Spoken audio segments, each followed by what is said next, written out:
prayers.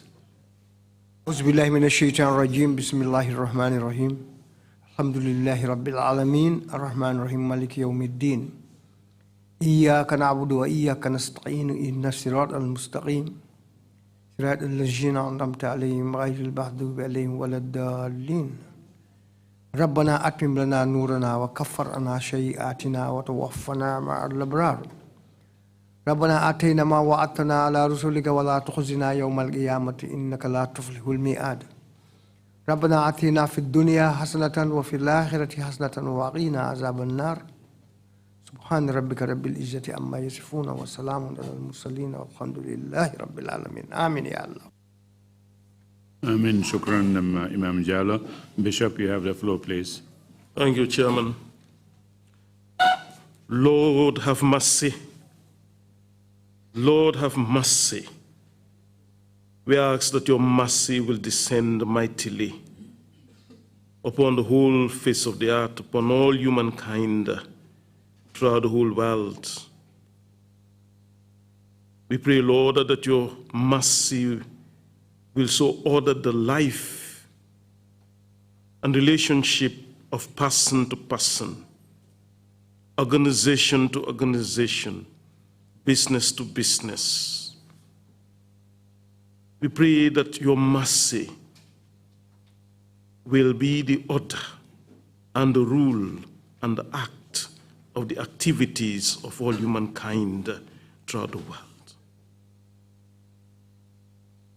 We ask that those whom you have given the positions of authority, that those positions of authority will be used with compassion, with mercy, and with love, so that none will be hurt along the line. As we continue to hear revelations in the TRRC, hearts are breaking.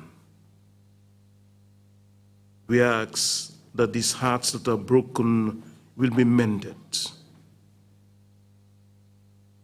and a solution will be found that will be suitable. And we continue to pray that the witnesses that come here will speak boldly the truth, and the commission will have the discerning spirit to discern between truth and falsehood. And at the end of the day, we pray that by your grace, things will be ordered in the right direction for the good and for the betterment of the people of this land. This we ask through Christ our Lord. Amen. Amen. Thank you very much, Bishop Diko. Council, I believe we are continuing with our theme on the prisons. If that is the case and the witness is ready, please proceed. Good morning, Mr. Chairman, commissioners, and members of the audience. Indeed, we are still proceeding with the theme of the institutional hearing on the prison service. Sagar Thomas Jahate would read the next witness. Thank you very much. I always manage to mangle name. My apologies, Sagar. That's okay, sir. I'm used to it by now. Good morning, Mr. Chairman. Good morning, commissioners and everyone. The witnesses at the witness room. Mr. Usher, kindly get him. Thank you.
I, Ebrima B. Njie, Man Ebrima B. Njie. Man Ebrima B. Njie. do swear that maa ngi waat ne. maa ngi waat ne. I'll speak the truth, dinaa wax dëgga. dinaa wax dëgg. the whole truth, dëgga bi yépp. dëgg bi yépp. and nothing but the truth. duma fi wax leneen lu dul dëgga. duma ci wax leneen lu dul dëgg. So help me God. kon yàlla dimbale ma. kon yàlla dimbale ma.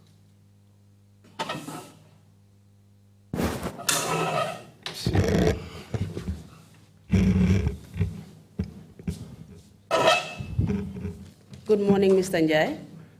Mr. Njie, maa ngi la nuyu. fay naa la. We met briefly yesterday, and as you know, my name is Sagar, and I will be leading your questioning this morning. Gise woon nañ démba xam nga ne suma tur mooy Sagar te man maay ki nga xam ne maa la gunge ci waxtaan wi ñoo def ci suba si. Okay. I would just like you to assume a very comfortable sitting position. You can lean back on your seat. Bugga naa nga toog toogaay bu jekka mën ngaa xëcc toogu bi nga mun a wéeru bu baax. Okay. We wouldn't like you to strain yourself whilst you're speaking. nga bëgguma nga yóotu torop bu fekkee ne yaa ngee wax.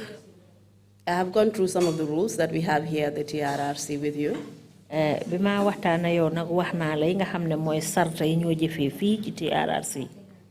And one of the main ones is just to take very brief statements because of the interpretation that's going on in the background. benn ci yooyu bokk na ci pour nag kàddu yi nga wax nga di ko gàttal ndax ñi nga xam ne ñooy def làppatoo bi fii ñu mun koo làppatoo. However, the overriding one is the fact that you must tell the truth to this commission. li ci gën a am solo nag mooy commission bi lépp loo fee wax dafa war a doon dëgga.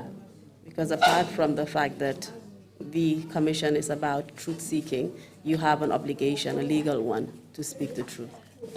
lu emut rek ne commission bi fii dëgga la ñu ut ci wàlli luwaay tamit da nga war a wax lépp loo xam ne dëgga la fii nii. I would also like to remind you that it is a criminal offense to lie before the commission. di la fàttali nag ne commission bi boo fi waxee lu nekkul dëgga bon dafa mel ni yaa nga luwaa. Your testimony this morning will mainly focus on tey nag li nga xam ne moom lañ fas yéene waxtaanee mooy li ma laa limal si nii. on the escape of one Abdoulaye Cisse, the director of Teranga FM at that time. Rëcc boo xam ne kenn ku ñoo wax Abdoulaye Cisse nekkoon director Teranga FM rëcc bu mu rëccoon ci kaso bi. And this happened under your watch. te loolu mu ngi xewoon jamono joo xam ne nag mu ngi woon ci sa ron. We would like to know what happened after his escape. dañ bëggoon a xam nag gannaaw bu mu rëccee lan moo xew. How you were subsequently treated by your authorities. Kilifa yi naka lañ mujjee woon a jëflante ak yow. Your subsequent detention at Mile 2 as well as at the NIA. ak ca mujjanteel ba ni nga xam ne jàpp nañ la teg la Mile 2 ak NIA. As well as your subsequent trial and release. ak i gannaaw boo xam ne nag yóbbu nañ la ci yoon àtte la dal di la jégal. As a prison officer, we would like to know. comme ka yow nag dang daan liggéey ci kaso bi bëgg nañoo xam. The general conditions of detention there. anam yi nga xam ne noonu lañ fa dee jàppee nit ñi foofu. From your perspective as a prison officer as well as a prisoner, which you later became. yow ci sa bopp ci sa gis-gis nekk di fa liggéey ak nekk koo xam ne dañ la fa téye comme que yow ñaar yëpp jaar nga ci. And we will eventually end with whatever impact that had on your life. ko defee nag dinañ jeexalee jafe-jafe yooyu yëpp nag lan la la jural yow ci sa dunda. If you are ready to proceed, we will start. boo paree nag pour eggali mun nañoo commencer. I'm ready. What are your full names? lan mooy sa tur dëgga-dëgga. Ebrima B. Njie. My name is Ebrima B. Njie. Where do you currently reside? jamono ji fan nga dëkka. Yundum. Yundum. What is your occupation? lan ngaa liggéey. Legi farmer. Now I am a farmer. Did you have any previous occupation before that? balaa loolu na amoon na benn liggéey boo daan liggéey. Prison officer la liggéey. I was a prison officer before. Are you educated? jàng nga. Wow. Yes, I've gone to school. Kindly give us a brief summary of your educational background. ci tënk rek waxal ñu fi nga jaar yi nga jaar sa wàlli njànga. I started education in Medina Serin Mas 2001. I started my education at Medina Serigne Mas in 2001. What kind of school was that? ban façon school la. Primary school. It was a primary school. And how long did you remain there? ñaata at nga fa am? Primary school 2001 last start, but 2006. I started in 2001 and I went up to 2006. Continue upper basic. Then I went to the upper basic. 2007 to 2009. 2007 to 2009. Was that at the same school? Yep, ci benn school bi la. Wow. Yes, at the same school. Please continue. After my proceed to Muslim high school. From there, I went to Muslim high school. 2010 to 2012. 2010 to 2012. After my graduate. And after that, I graduated. And when you graduated in 2012, did you do anything? Ba nga graduated 2012. Dam na dara loo doon def. After dama dellu suñu dëkk ma dem def bay. After that, I went back home and I went on farming. 2013 la. That was in 2013. Foofu laa nekk up to 2014. That's where I was until 2014. Tama dégg prison recruitment. Then I heard about the prison recruitment which was about to take place. After I submit my documents. Then I came and decided to submit my documents. And what motivated you to join the prison service? Lan moo tax nga bëgg a jël liggéey prison? Dama bëgg a ñëw serve my country. I wanted to come and serve my country. So what happened after that? Lan moo xew nag gannaaw loolu? After I ñëw ma dugal suma documents. When I came, I decided to submit my documents. After ñu dem BFT. Then we went for a BFT. Kindly tell us what BFT means. Lan mooy BFT? Physical training. It was the physical training. Was that the basic physical fitness training? The fitness training, exactly. Yeah, that's the basic fitness training. And what kind of other training did you go through? After the medical checkup. Then I did the medical checkup. So we did examination. After that, we did the examination. What was the examination based on? Exam bi ban façon la woon? Exam bi mu ngi mel ni ku nekk ban skill nga lifi ndax mun ngaa binda letter o am nga any métier loolu la nekk di laaj. Well, the exam was, they will ask you, what kind of skills are you good in, what can you do? Or what level of education do you have? Did you receive any training on your duties as a prisoner? Am na dara loo xam ne jàngal nañ la ko ci li war a nekk As sa a liggéey. prison officer, my apologies. Li war a nekk sa liggéey ci prison bi foofu. After boobu leen starting training. After that, we started the training. Train bi jël 9 months. We trained for 9 months. At mile 2. At mile 2. What kind of training did you undergo? Ban façon training nga def? We started full drill. We started with foot drill. After arm drill. Then we went to the arms drill. Were you trained on what your duties were going to be as a prison officer, how you would interact with prisoners, what kind of treatment they would receive from you? Jàngaloon nañ la fa naka nga jëflante ak ñiñ tëj ci kaso bi naka nga defante ñoom naka nga waxee ñoom ak noo leen di nekkee. Ci train daal mooy yu bëri full drill leen njëkkee. Well, the training, most of it, we started with the foot drill. Mr. Njie, just kindly answer my question. Okay. Did you receive that kind of training that I just mentioned? Li ma la laaj nii ndax am ngeen façon ngi njàng boobu balaa ngeen a door liggéey bi. Waaw den dee am lool. Yes, we go through that too. And kindly tell us what kind of training you received in that aspect. Waaw wax ñu nag lan leen la jàngal ci anam yooyu ni ngeen a jëflante ak ñiñ tëj ci kaso bi. Den lay jàngal nooy mu ne demee ak nit ndax su ñëwee soroon nan nga ko traité. They teach you, well, if somebody is placed under your care, how are you going to treat that person? How are you going to go along with that person? Were you trained on human rights? Jàngoon nañ la li nga xam ne mooy àq yelleefu doomu aadama. No. No. Were you trained on the Prison Act, which governed the prisons? Jàngaloon nañ la tamit luwaa bi nga xam ne moom la liggéey prison bi di doxee. Déedéet. No. And how long did your training last? Njàng moomu ngeen doon def ban àpp la tollu woon? 9 months. 9 months. What did you do after you finished the training? After we graduate. Then we graduated. After graduation, you dem attachment 1 month. After the graduation, we went for attachment, which took us 1 month. Can you tell us how you were appointed? Was it in writing or orally?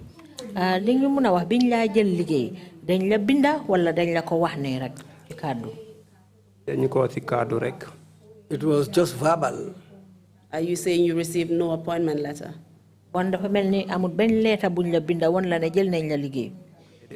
Yeah. And subsequently, you said you went for attachment. Can you tell us how that was communicated and where you went to subsequently? Attachment.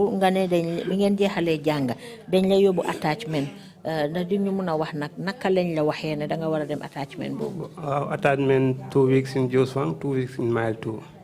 Attachment was 2 weeks in Joswang and the other 2 weeks in mile 2. And how was this communicated to you? Then you fall in. We were made to fall in. After sin commander, we separate. And our commander came and separated us. Group B Joswang, Group B mile 2. Then he said this group should go to Joswang, this other group should go to mile 2. Did you not receive a formal notice of posting? Board, name for them. It was written on a board to show each person where that person is supposed to go. And you said you went to mile 2 as well as Joshuang prisons. Can you just tell us briefly what your duties were at each prison? Yow da nga ne dem nga mile 2 dem nga Joshuang prison ndax di ñu mëna wax rek ci tënk fenn fu ci nekk ñaari béréb yooyu lan moo fa deewoon sa liggéey. Waa Joshuang laa njëkkee. I started at Joswang prison. Joswang ma àggee juvenile ma gaay post. When I went there, I was posted at the juvenile wing. So hey, da nga génne prisoner yi ñu dem Rose Garden bi au time seen free time ñëw football. Well, in the morning, you will take out the inmates. They will go and water the gardens until they are ready. And during their free time, they will go and play football. Juvenile 1 week after madam adult. I spent only 1 week at the juvenile wing, then I went to the adult wing. Since you were on attachment, which meant you were still undergoing training, were you supervised by anybody? Comme que jamono jooju jëlaguñ la liggéey to dañ la yóbbuwoon rek attachment pour nga jàngee ci liggéey bi ndax am na kenn koo xam ne moo la doon won li nga def. Waa àndoon na suñu benn instructor. Yes, we went along with one instructor. Called Couple Passe Njie. He was called Couple Passe Njie. And what did you do when you went to mile 2 after you finished your training at the juvenile wing in Joshuang prisons? Ba nga jeexalee sa njàng yooyu tàggat yooyu nga xam ne yaa ngi ko doon def Joshuang prison lan nga doon def nag mile 2. After ñu return mile 2. Well, after I was returned to mile 2. Ma àggale ma post headquarters as a headquarter guard officer. When we arrived there, I was posted at the headquarters as a quarter guard.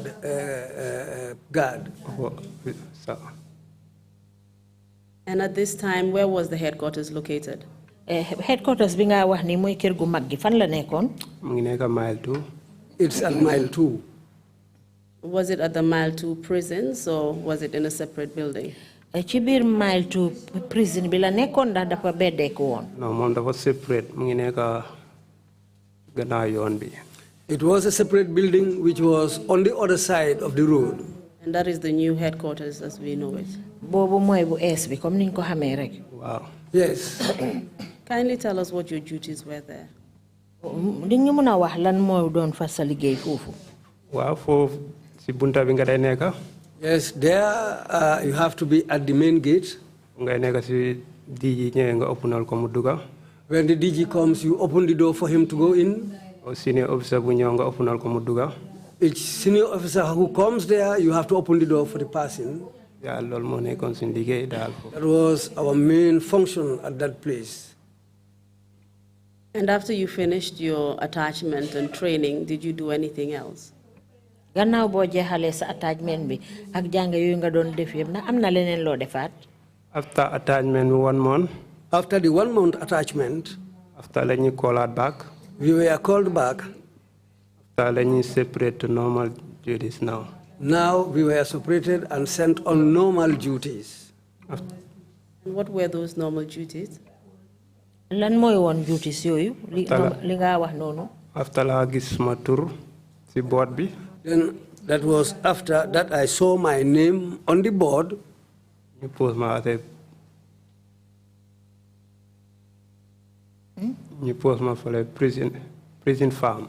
Then I was posted at the prison farm. Kindly continue and tell us where the prison farm was located and what your duties were there. Galil fi nga wax ne toli prison yi fa la nekkon ak lan mo fa nekkon sa liggéey. Prison farm moy da ngay dem fofu nga bay. Prison farm was that you have to go there and do farming. You mentioned that this was the prison farm. Can you tell us who owned this farm? Wax nga ne li tol la bo xamne bu prison bi la na di ñu mëna wax kan moko mom. Suma la waxe dal den ko tuddé prison wa so bay après dal David calling over the Yoba. Well, it's named that it's the prison farm, but whatever is cultivated there, after harvesting, they take it to David Colley's home. So it could have been named David Colley's farm, as far as you were concerned. Bon kay dañ ko wara tuddé toli David Colley rek comme ni ko xamé. Tour bi dama fekk ñu af prison farm de wa so bay David calling over the Yoba. Well, I found that name there called prison farm, but whatever is cultivated there, after harvesting, you take it to David Colley's home. And what is cultivated there? Lan lañ fa daan ji? Den de ji groundnut da. Well, they sometimes cultivate groundnuts there. Maize. And millet. And millet. This is. Yes. And when it was time for harvest, can you tell us the amount or the quantity of the harvest you were able to gather? Légui nak bu mbéyteef yoy yépp ñoré ba paré bañ góob ko di ñu mëna wax naka la daan tollu. Wa gerte gi daf doon tolla 6 bags. The groundnut sometimes goes up to 6 bags. Mboxa bi daf dé mëna dem ba 5 bags. The maize you can sometimes get 5 bags. Wa millet bi mom baaxutoon ndax nag yi ñoko yaaxoon. The millet was not good because it was destroyed by the cattle. And that also is collected. After they put them on board a vehicle David Colley and take it to David Colley's place at Yundum. You mentioned that you were taken there together with other recruits like yourself. How many of you went there? Ngane yow dañ la fa yobon yow ya say yenen natango ndax di ñu mëna wax ñaata lañ? Wa sim badge bi mu ngi nekk 10 people. Our badge was 10 people. After my find for another private officer, 3 in numbers. Then we found 3 other private officers there. And those were prison officers? Yeah. Te ñoon tam ñu ngay liggéey fofu ci kasso bi. Wow, yeah.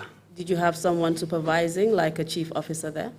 Amon na ken ko xamne nak mo len dan supervise comme ay li ñoo wax chief officer. Wa chief amna chief something Bojang mu ngi. Yeah, there was a chief officer called Bojang, something Bojang.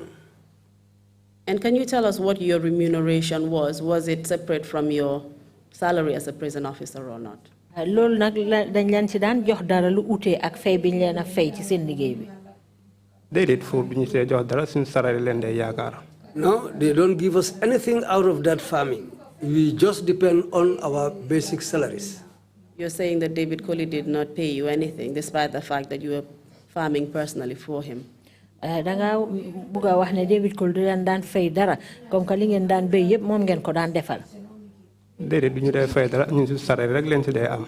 No, he doesn't give us anything. We just depend on our salaries. That's all what we get. What about the harvest? Does he share some with you? Boo leen góobee nag ba pare dina leen ciy may. Déedéet. No. Pare rek danga ko dee collect yóbbu ko side am. When it's harvested, we take everything to his place.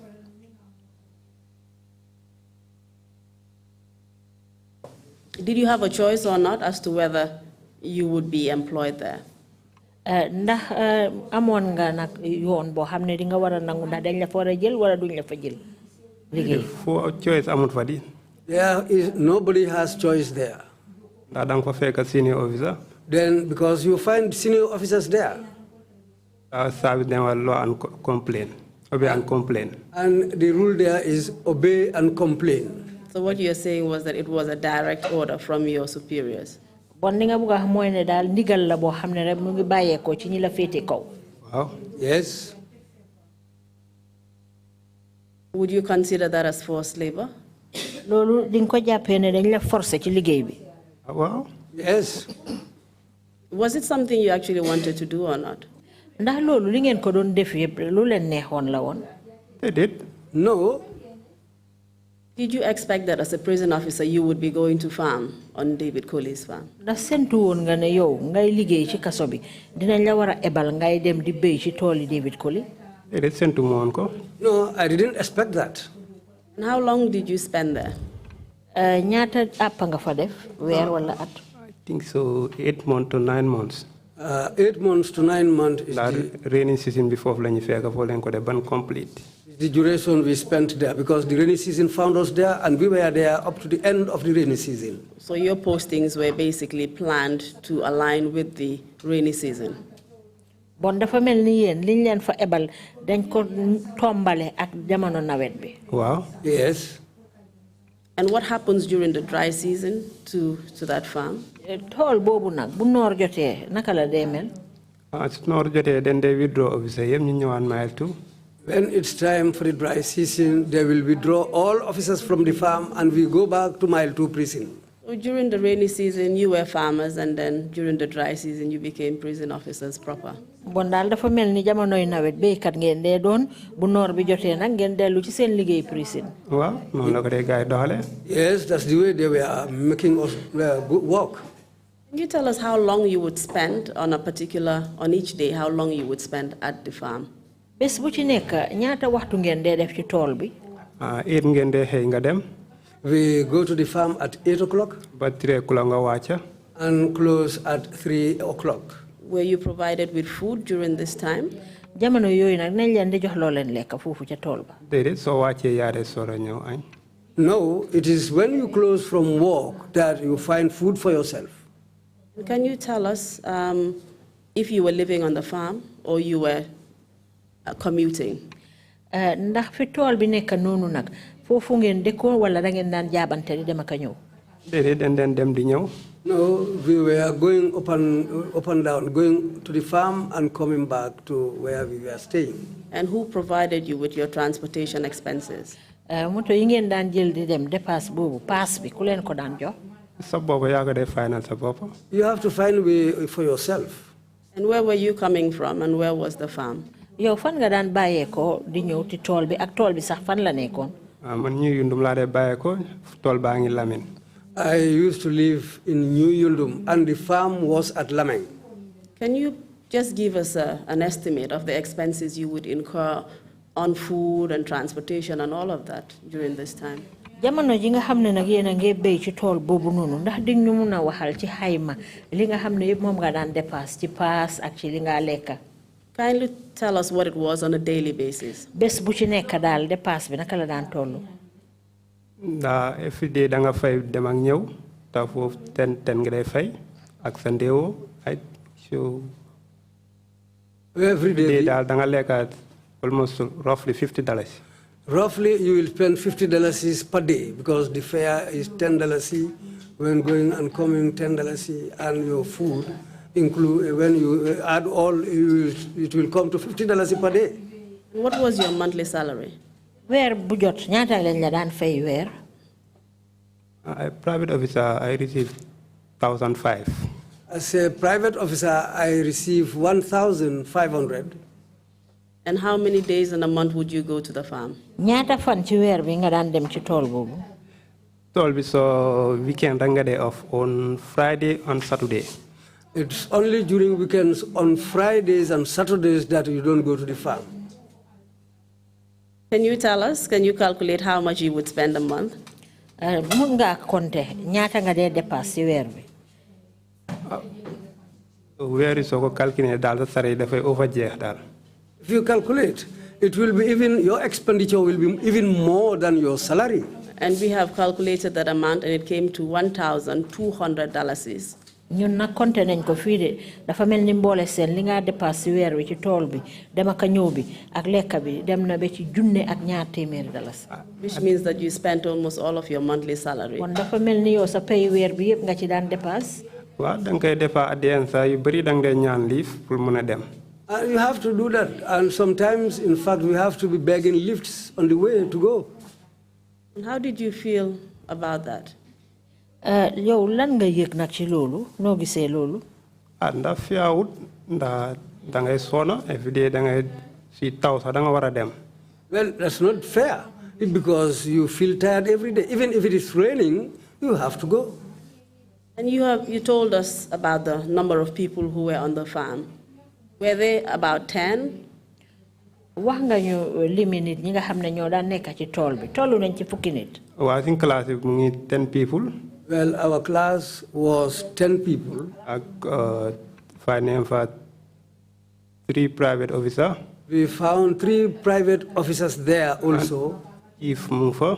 And the chief also was there. And a sergeant. And a sergeant. Yeah, that's about 15 people I've calculated. Bon lima konté mel na ni yeen fukki nit ak juroom la. Yeah. Yeah. Kindly tell us what happened after you finished with the farm, where you relocated back to Mile 2. Légui wax ñu nak gannaaw bo leen paré ci tool bobu ndax dañ leen délo waat ci Mile 2. Waaw after rainy season si jeexee da ngay délo waat. Yes, after the end of the rainy season you go back. And what happened when you went back? Lan mo dé xew nak bo délo? So again, da ngay continue on a normal duties. When you go back Mile 2, you continue on the normal duties. What were these normal duties? Lan moy won duties yoyu nga wax ni? Dañ lay yóbba sip nga dem yenn saa nga nekk main sip o ñu yóbbal si sip bi boo xam ne afternoon and morning or night. Sometimes you work in the main shift. Sometimes you go to the shift whereby you sometimes go in the morning, sometimes in the evening, or in the afternoon, or sometimes at night. What were you doing during these times? Lan nga daan def ci jamono yoyu? Da ngay escort prisoner mu dem si court or hospital or infirmary or the clinic bi. Well, sometimes you do escort duty. You can convey somebody to the hospital, or to when somebody is going to the hospital, or when somebody is going to any other place to escort. You do escort duty. And were you posted anywhere else after this? Gannaaw fofu nak amna feneen fuñ la yóbbuwaat pour nga liggéey fa. Waaw foofu laa nekk on the 18th of May. Yes, that's where I was till 18th of May. What year? Ban at? 2016. 2016. After benn day laa ñëw night duties. Then there was one day when I came for night duties. The Chief Kalilu moo nekk si chief At main yard. At that time, it was Chief Kalilu who was responsible for the main yard. He called me.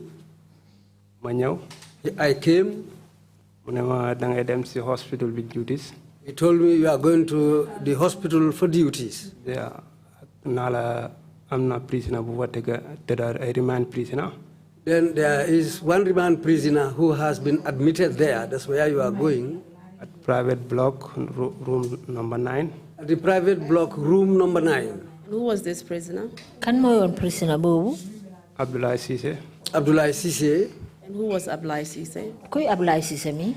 He was a former manager of Tranga FM. He was the former manager of Tranga FM. And can you tell us what his circumstances were, if you know? Ding ñu mëna wax mom ci yan anam la nekkon su dé xam nga ko lu ko waralon. Data question bi dégguma la.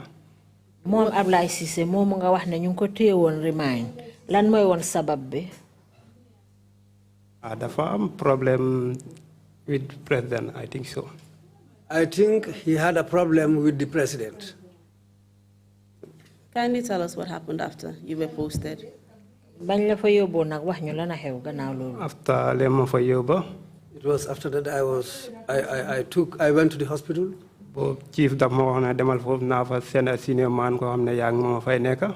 When chief told me to go there, he said he will also send a senior man to come there so that the two of us will be there. Tala gena si main yard dem si bunta bi ma collect my bag bi. Then that was the time when I left the main yard. I went to the gate and collected my bag. After I tried leave them to hospital. Then I tried to get a lift and I went to the hospital. When I arrived there, I sat down. Some minute. After some minutes, after officer it was the time when I saw one officer who came in. Train together. We did our training together. And then private officer as a junior officer. He was also a private officer, a junior one. After then I asked him, chief, are you the one that chief sent to come here? After he said yes. Chief I told him that, well, chief didn't tell me this. If the senior man sent he told me that he was going to send one senior man who will be coming here. At the end, he sent private officer man. Then afterwards, he sent a private officer, somebody just like me. Okay, now and I said to him, okay, now what we are going to do. That's in preface said, don't take over. Lan? Don't take over. When we refuse and say that we will not take over,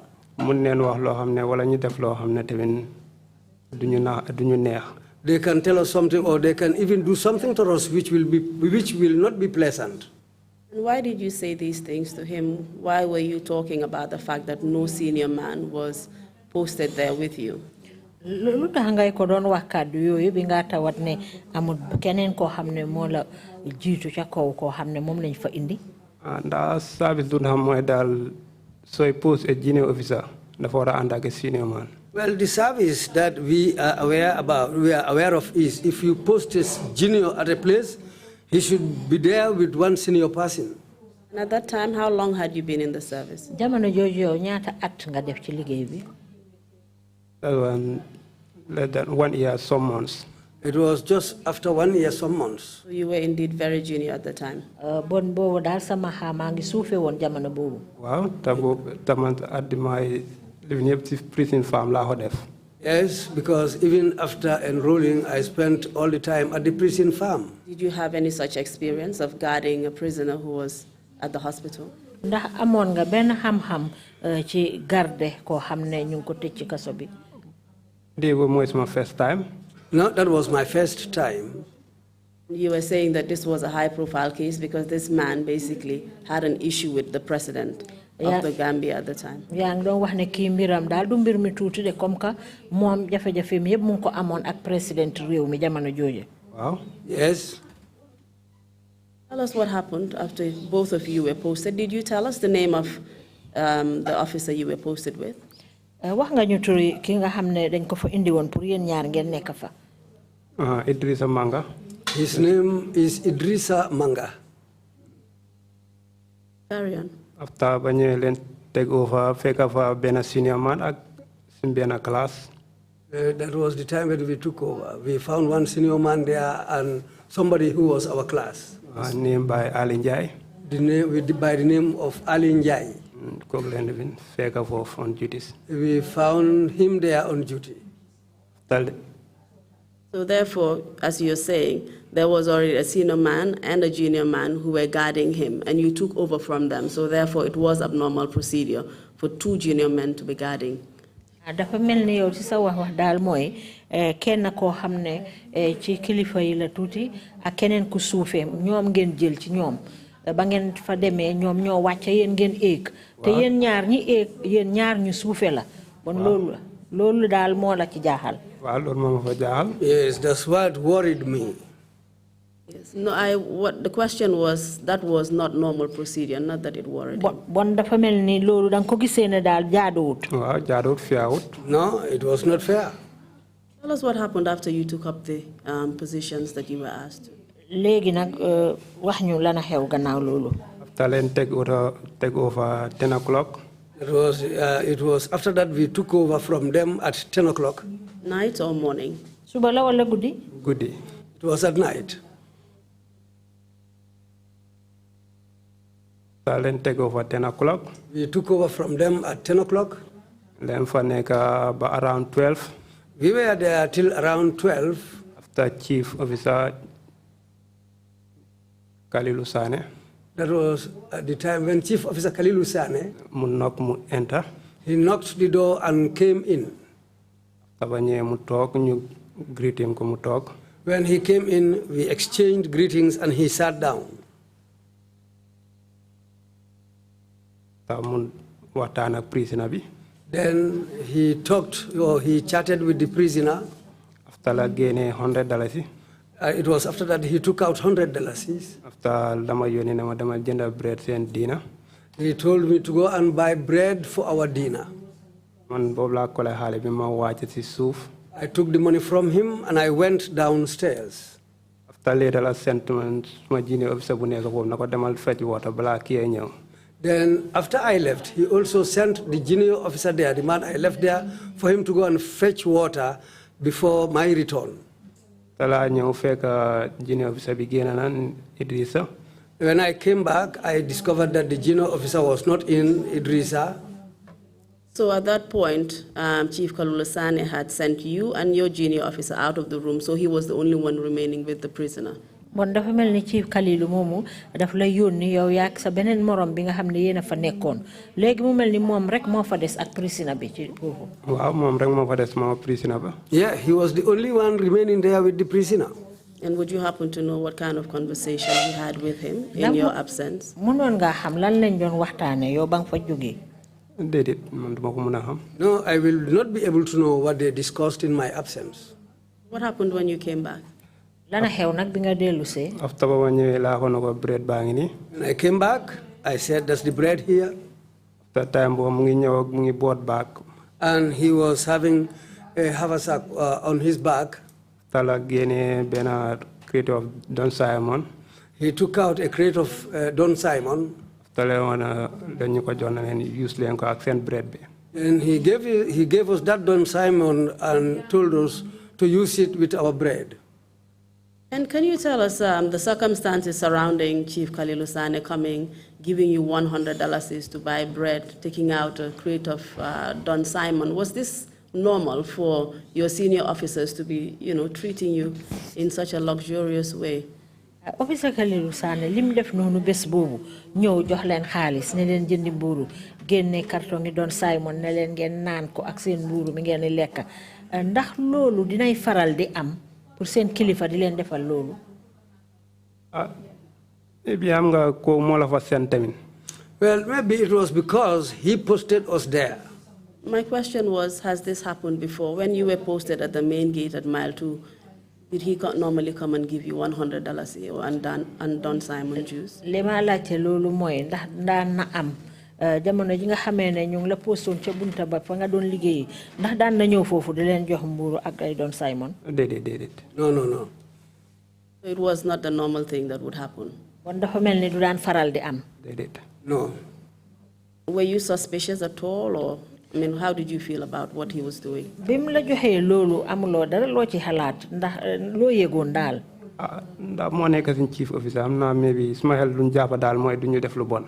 Well, as far as he was our chief officer, I didn't think that he will do anything bad or harmful to us.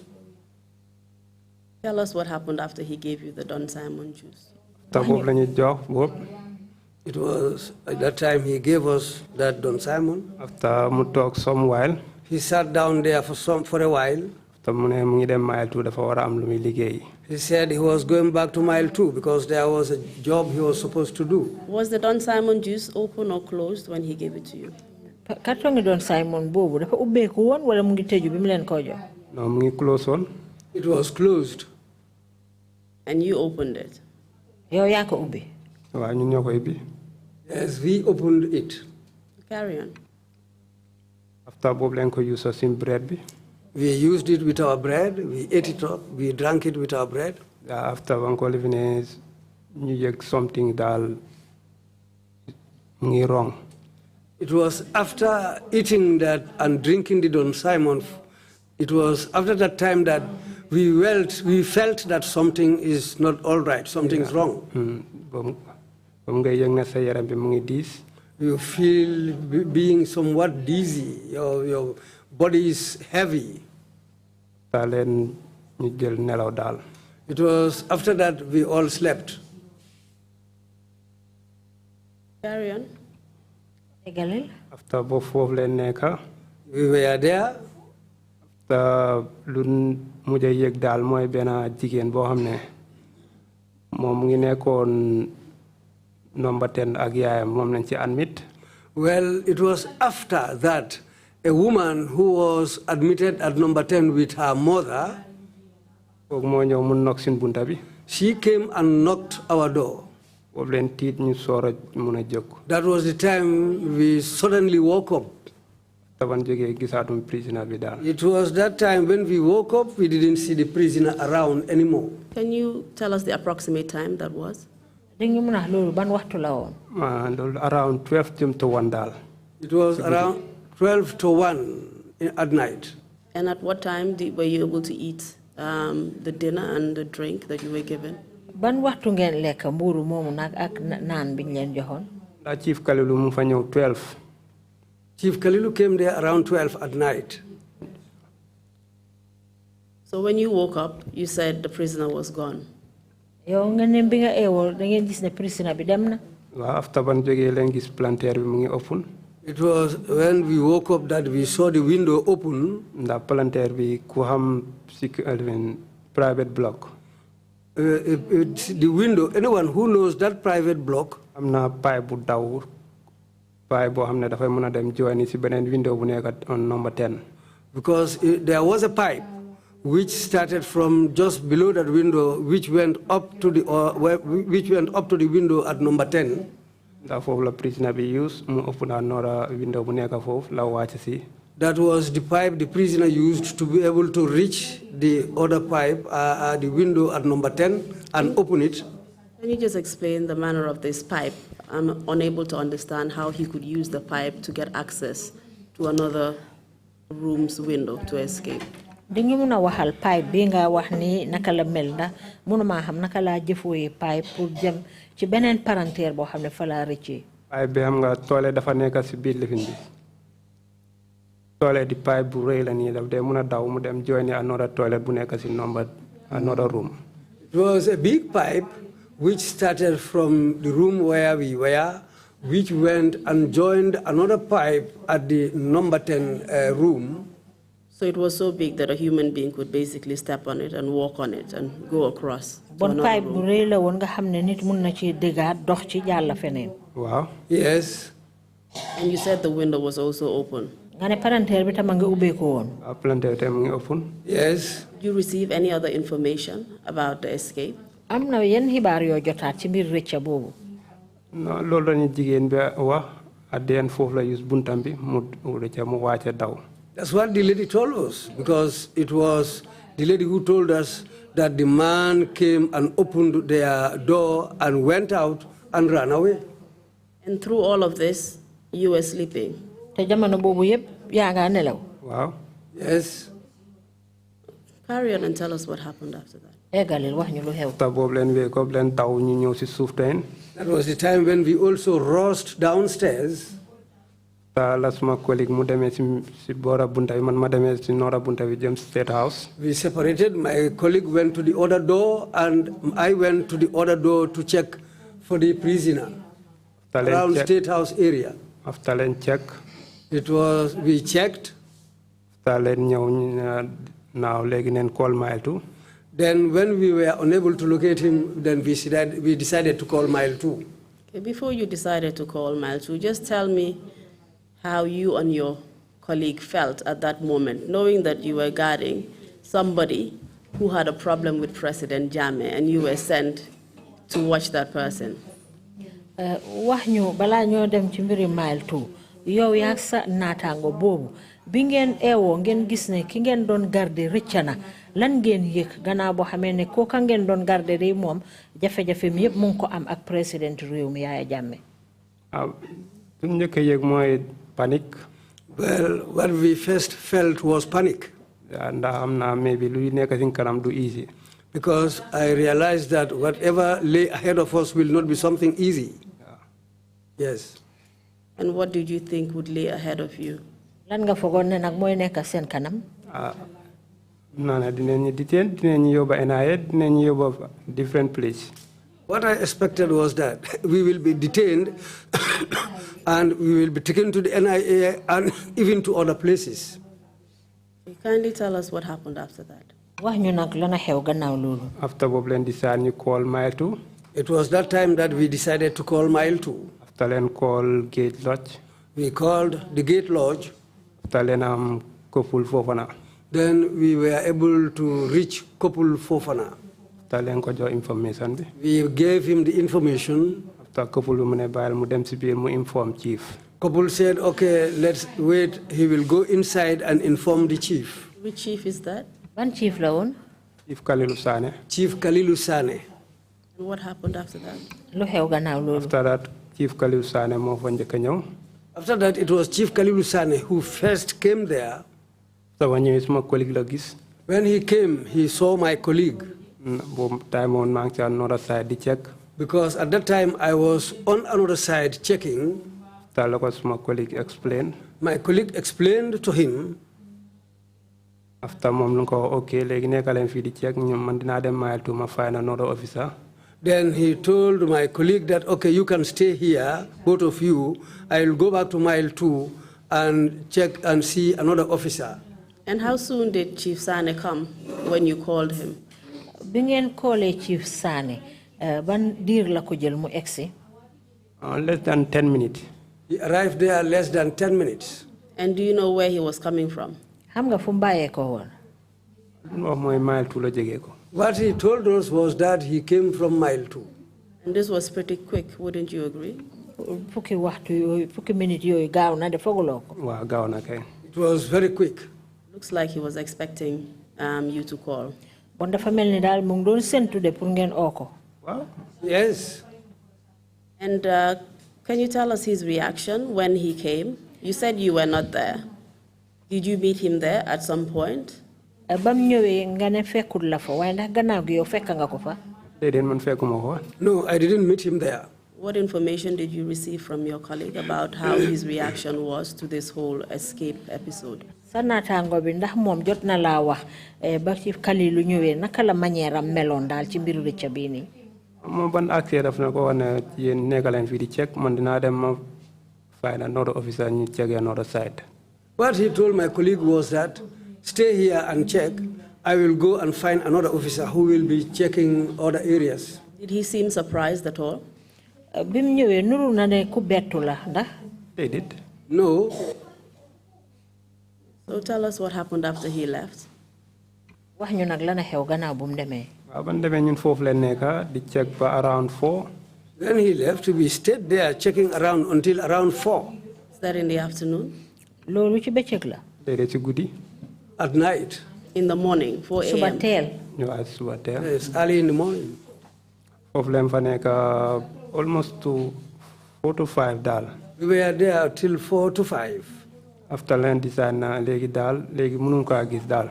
That was the time we decided that, well, we cannot see him. Léegi neen dox daal ñu xeet jëm Mile 2. Now, let's walk and go back to Mile 2. Mun naa am dinañ dajee gaay ndax xam naa anytime dinañ ñu arrest. It might be possible that we will meet up with them because we were expecting to be arrested. Why were you expecting to be arrested? Lan tax ngay doon séntu ne dinañ leen arrest? Ndax xam naa ne dinañ ñu arrest daal. Well, I knew that we were going to be arrested. Was this an offense under the Prisons Act? Ndax loolu da ngeen yàqal luwa ci wàllu prison bi? Prison daal ku fa escape as a prison officer dana day living. So it was an offense. At the prison, any prison officer, if an inmate escapes, well, that's what you will expect. Waaw sin xalaat loolu leen ko gisee. Yeah, that's how we saw it. Carry on. As you walked towards Mile 2, what happened? Galil bi nga dox nag jëm jublu ji Mile 2 lana xew? After then dox ba almost to Gambia High. We walked until we were almost close to Gambia High School. After leen seen moto mu ngi jege Mile 2 di ñëw. Then we saw a vehicle coming towards us from Mile 2. After leen xam ne ñii suñu officer yi la. Then we knew that these people are our officers. Chief Kalilu Sane mu leen jiite. And they were led by Chief Kalilu Sane. Leen agsi foofu la ñu arrêté. And when they reached, when we met, that's where they arrested us. Foofu la ñu dugalee si moto bi daal handcuff ñi. That's where they made us board the vehicle and we were handcuffed. after ñu yóbbu ñu Joswang. And we were taken to Joswang.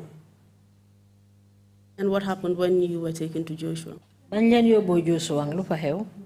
Joswang daf ñu àgga mu paak ñi foofu reception foofu la ñu dugal mu paak ñi foofu. When we reached Joswang, he took us to the reception and parked us there.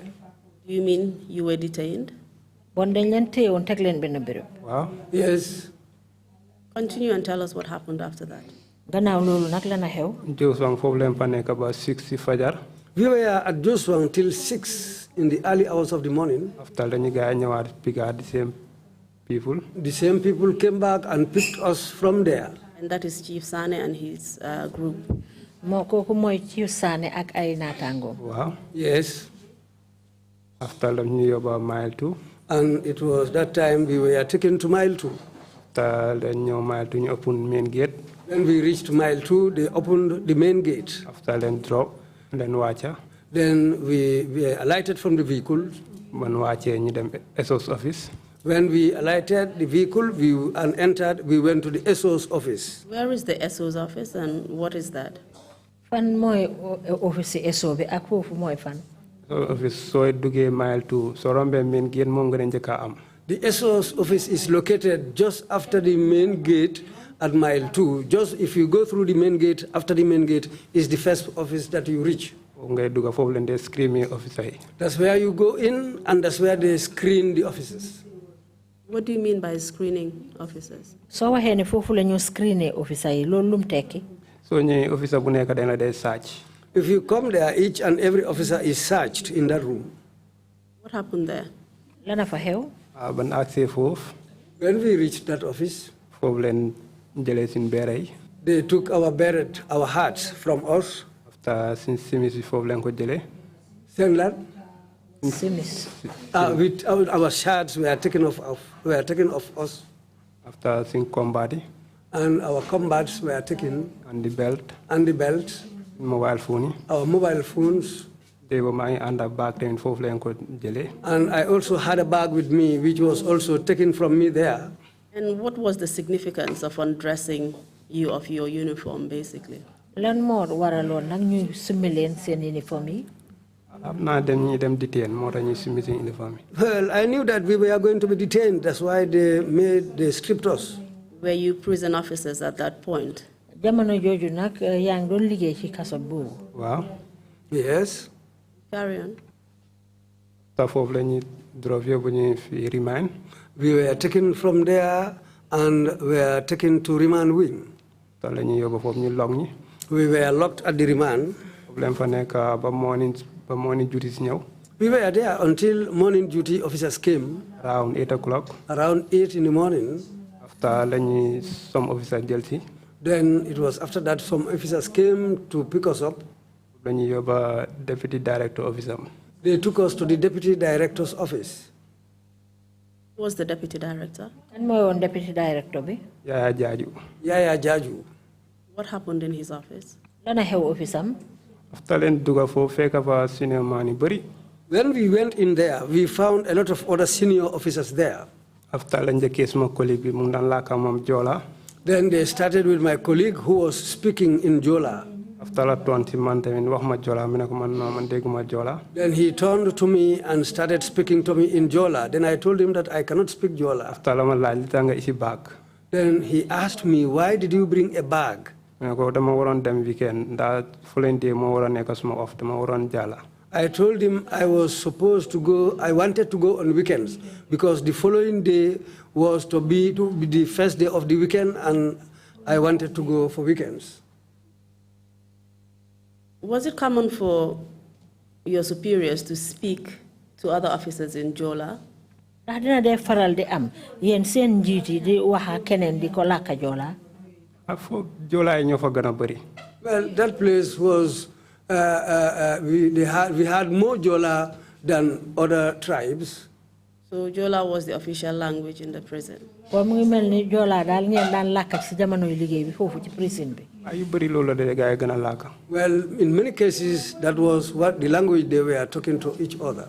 So they were so numerous that automatically Yaya Jaju felt you were a Jola and started speaking to you in Jola. Bon Jola de lakam Jola bi dafa bari won ba nga xamne Yaya Jaju sax yow fogon na ne yow Jola nga.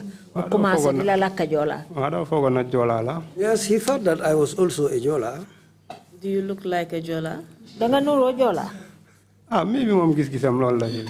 Maybe that's what he thought after he looked at me. And what tribe are you? Yow ban lakka nga? Man Wolof la. I am a Wolof. Were there any issues of tribalism in the prisons, in your view? Prison bi ndax amon na yeen haajal la yo xamne nekkon na ci digante xéeti fofu. Afu so nekkee Jola nga day gëna am high place. Well, there, if you happen to be a Jola, that's how you quickly get a higher position. Were there any other effects of this kind of tribalism at play there? Mbiri haajaat lay digante xeet yi ndax amoon na yeneen jafe-jafe yoo xam ne amoon na ko fa. Dafay am sax ndax daf lay dem ba at the end suñu lay bëgg a puus yeneen place sax dañ lay seen yow ban xeet nga nekk. Well, it went up to the level that if they wanted to send you to a certain place for posting, they will ask you what tribe you are. And at that point, who was the director of the prisons? Boobu kan moo woon director prisons? David Colley. David Colley. And what tribe was he? Moom ban lakka la? Moom Jola la. He's a Jola. And you've mentioned Yaya Jaju, and he's obviously a Jola too. Wax nga fi Yaya Jaju te xam naa moom it Jola la. Waaw moom tamit Jola la. Yes, he's also a Jola. What about the other senior officers at the prisons? What tribes were there? Seen yeneen njiit ya nekk foofu ci prison bi ñoom yan xeet lañ? Half gi yëpp Jola leen senior officer yi ñu bëri Jola leen. Half of them were Jola, and most of the senior officers there, in fact, are Jola. Did that make you feel intimidated in any way as somebody from another tribe? Ndax loolu moom yëg na la daal tuutal nañ la comme ka yow da nga jógee ci beneen xeet. Waaw. Yes. Like, just kindly continue with your story and tell us what happened after that. Léegi nag eggali nga wax ñu gannaaw boobu lan moo xew. After la toon mu laaj ma li tax nga isi bag. That was the time when he asked me, why did you bring a bag? I told him that I wanted to go on weekends because the following day was my off, and I wanted to go to my home at Nyomi. After that, officer my escort, security That was the time when he turned to the officer who brought me and told him, take him to the security wing and lock him up there.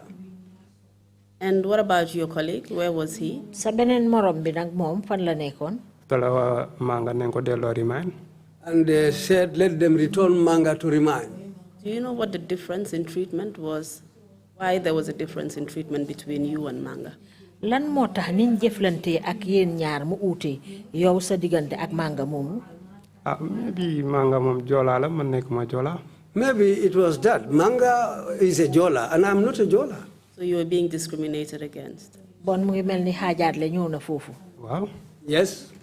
How long did you remain at confinement? Ñaata app nga def foofu ci confinement? Na confinement 8 o'clock dama fa dugal ba 2 o'clock seal ma. I was there from 8 o'clock to 5 o'clock and I was sealed. Yeah, ben empty cell foofu la ma gaay dugal. I was taken into one empty cell. And what happened after? Lana xew gannaaw boobu? After foofu la nekk about 2. I was there till 2. After la ñu ñëw collègue ñu David Colley moo ñu soxla office am. That's the time when they came to collect us and they said David Colley wanted to see us at his office. Leen génna ñu cross yoonu dem ci headquarters fële. That's the time when we came out, we crossed the main road and went to his office. Taban agé David Colley leen aga bu ngi wax téléphone. When we arrived, David Colley was speaking in a telephone conversation. David Colley sax moom waxatoo ñun sax ndax moom dafa call pare rek daf ne toog leen ci salle bi NIA ñi ngi ñëw. In fact, he didn't tell us anything much. After his call, he just told us to sit down in the parlor and said that the NIA are coming. Do you know who he was speaking to over the phone? Ndax xam nga kan la doon waxal ci téléphone bi? Déedéet. No, I don't know. Do you know if it was somebody at the NIA? Xam nga ndax kum doon waxal NIA la bàyyi ko? Waaw ndax NIA dafa ñu wax ne toog leen NIA ñi ngi ñëw. Yes, because he told us to sit down, the NIA are coming. And in which language was he speaking? Ban làkk la doon wax? foofu olof la ñu ci waaye. It spoke to us in Wolof. I mean over the phone. ci téléphone bi ban làkk la fa doon wax. boobu anglais. He was speaking in English. Kindly continue. eggalil. after foofu leen talk some minutes. We sat down there for some minutes. After the NIA walk in. It was after that the NIA came in. After the ñu pick up. Then we were picked up. You know the NIA officers who picked you up? am nga NIA yi ñana ñëwoon pour jël si leen. Later laa nekk xam something Goro Njie. It was later that I came to learn that there was a Goro Njie. Goro Njie kooku laa mun a He is the person that I can remember or recognize. So tell us what happened. waaw lu xew gannaaw loolu. After la ñu digal seen moto bi ñu yóbbu ñi. We were put on board another vehicle and they took us along. After la ñëw ba NIA leen use back door. When we came to the NIA, we went into the NIA through the back door. Da leen open. That's where they opened. Ban duggee leen wàcce ci moto bi. When we went in, then we alighted from the vehicle. Were you registered at all? ndax bindoon nañ leen bi ngeen a dugal.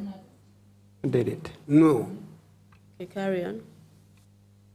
So boobu la ñu yóbbu gars seen operation office. They took us to their operations office. I think so. Cheikh Omar Jang moo fa nekkoon operation. I think Sheikh Omar Jang was the operations officer there. Waaw kooku leen fekka foofu. That's the man we found there. After kooku la ñu wax ne dem leen jël gars seen statement. That was the time when he said, let them go and take our statements. After la ñu yóbbu ci benn big hall ni. And we were taken to one big hall. Statement. That's where they took our statements. At this point, were you charged with any offense? boobu nag ndax charge nañ la ne danga fa am dara loo leen def. Déedéet. No. Carry on. Dafa jëli statement bi la ñu yóbbu ci benn big hall den foofu la ñu detain. After taking our statements, we were taken to one big hall where we were detained. Were you the only ones detained there, you and your colleague? yow yéen rek lañ fa yóbbu woon yow yaa ki nga àndal. Déedéet man demee fekk ne fa ak noo def am na ñeneen ñi fa nekkoon. No, when we went, we found other people there.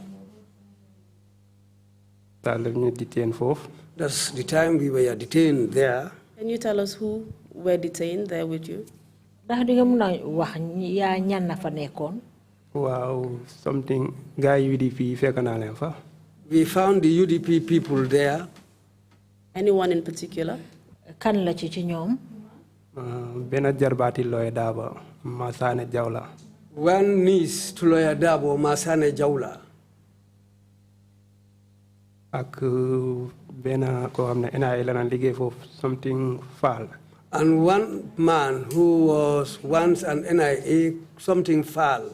Mu den fekk naa foofu. We also found him there. Dembo Dabo tamit. And Dembo Dabo. We found him there too. And would you happen to know what they were doing there? They were also detained. Under what circumstances?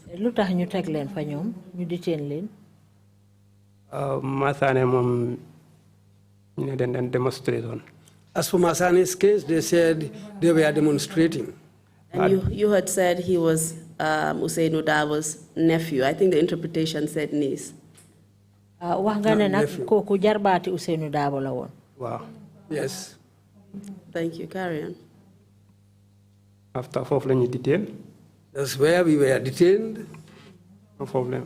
Sorry, were there any other UDP people who were there apart from Masane Jawle? Gannaaw Masane Jawle moomu amoon na ñeneen waa UDP yu fa nekkoon. Waaw am na ñu fa nekkoon. Yes, there were some others. Who else was there? Ndax ci beneen room bi am na yeneen lady fu fa nekkoon yeneen jigéen. Because in the other room there were other women in that room. Taba ma laajte. After ma laajte. Afterwards, I asked. Masane Mama Nogay Njie and Fatou Kamara. Masane told me that there was Nogay Njie and Fatou Kamara. And did you get a chance to meet them during your detention there? Bañ la fa tiyee nag jotoon ngaa gisante ak ñooñu. Déedéet ñoom fu nekk demee day tëj foofu doo dee mun a gisante ak ñoom. No, those people where they were was locked. You cannot see them.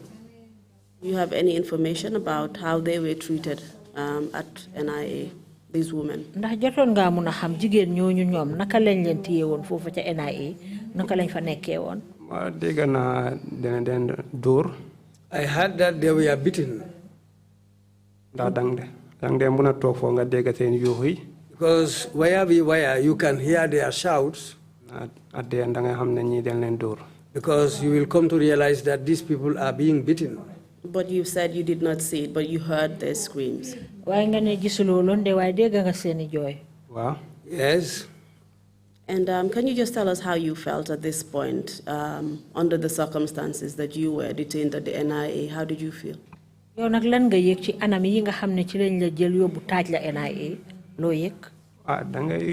Panic.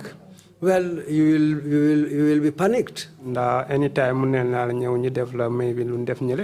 because you always expect that what they did to these other people, they can come at any time and do the same thing to you. You will be there and you will not have a steady mind. Yeah. And during this time, were you able to see anybody, a lawyer, a family member, speak to anyone? Jamono bobu ndax mënon nga wax ak ken say mbokka wala lawyer wala kenen. Dedit ndax fofu mo neka dégg naa sama family den de ñëwaat dina de bañal pour ñu dugal. Yes, I heard that where we were, when we were there, our family members used to come there, but they will not be allowed to see us. So you were detained in Communicado? Won dafa melni yow dañ la fa tégon rek ber la. Wow. Yes. Was this the first experience you had of the NIA? Did you either witness or hear anything about them before? Bi mo ñël ben yoon nga joko wonte ak NIA muson nga dégg seen xibaar wala nga gis seen mbir daal. Yes, when I was working at Mile 2, you used to hear news about the NIA. And the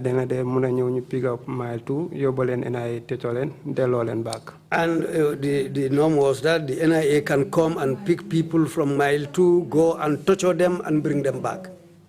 Did you have any personal experience of this? Yow ci sa bop ndax yegon nga ci dara xamone nga ci dara. Well, sometimes they go na one Njie, private Njie. Yes, one time I heard about somebody called Private Njie. They took him from Mile 2 and they took him to NIA. I heard that. And was he in the service? What unit of the service was he in?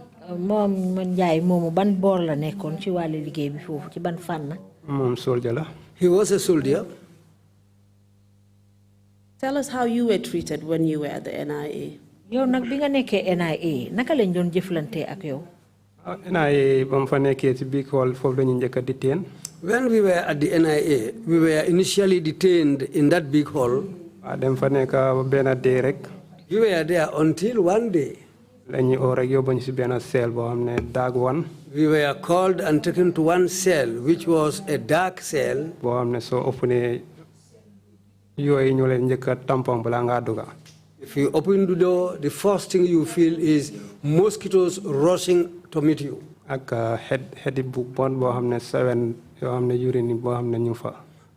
very nasty smell of urine which will reach you. Did you say also feces? Urine. Yes, it's urine that used to be there. Continue, please. That's where they put us in and lock us in there. Before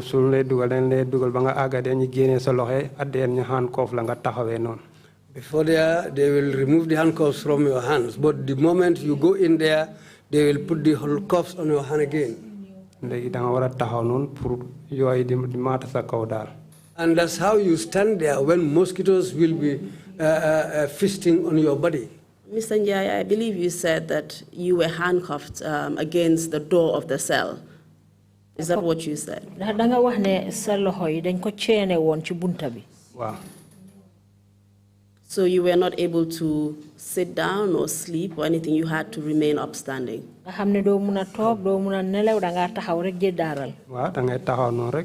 Yes, you have to remain standing.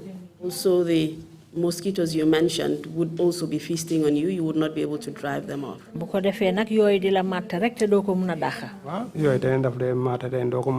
Yes, the mosquitoes will be feasting on your body and you cannot even drive them away. And how long would you remain in that position? We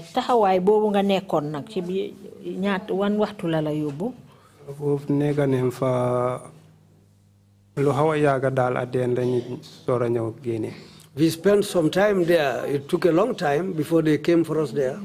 Was it a matter of hours or days? No, hours. Yeah, it was some hours. And what was your total time of detention at the NIA? NIA mang for 2 months, 3 days. I spent 2 months, 3 days at the NIA. And apart from the UDP detainees, were there any other people who were detained at NIA that you came in contact with? Gannaaw UDP yooyu nga xam ne waa UDP yi ñu fa jàppoon ndax diir bi nga fa nekk amoon nga jokkoo ak ñeneen ñoo xam ne fekkante nga fa ak ñoom. Waaw am na ñeneen ñu fa ici. Yes, some other people were brought there. Some prison officer. Some prison officers. Some Lamin Touré. Lamin Touré. The private. He was a private. And something Jallo. He's a private also. And something Jallo. He was also a private.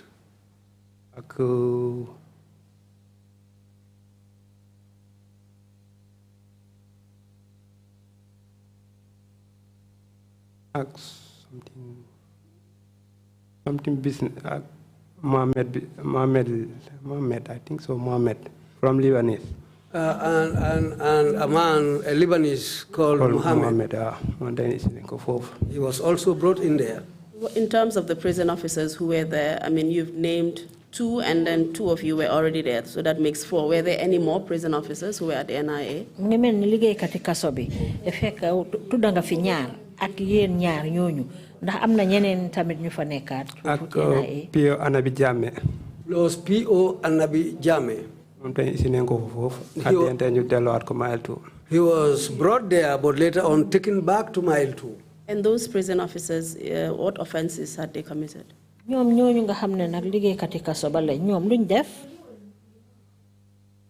According to Touré moom lu wax na mooy benn prisoner moo isi match foofu daal. According to Touré, he said one prisoner brought in there a match. Moom leen fekk si main gate, si gate lodge.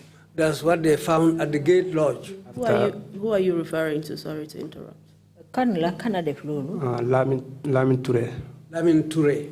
Benn prisoner moo isi foofu match. Saying that one prisoner brought a box of matches in there. After ñene moo nekk in gate lodge. And that was at the gate lodge. After foofu lañ jàppee Touré ñu isi ko NIA detain ko. That's where they caught Touré and brought him to the NIA, and he was detained there. And Jallo, I think so, mobile issues. Jallo's case was to do with mobile issues. Mobile issues, yeah. And what about Pio Anabi? Pio Anabi nak mom? Pio Anabi also is mobile issues. Pio Anabi also had, his case has to do with a mobile issue.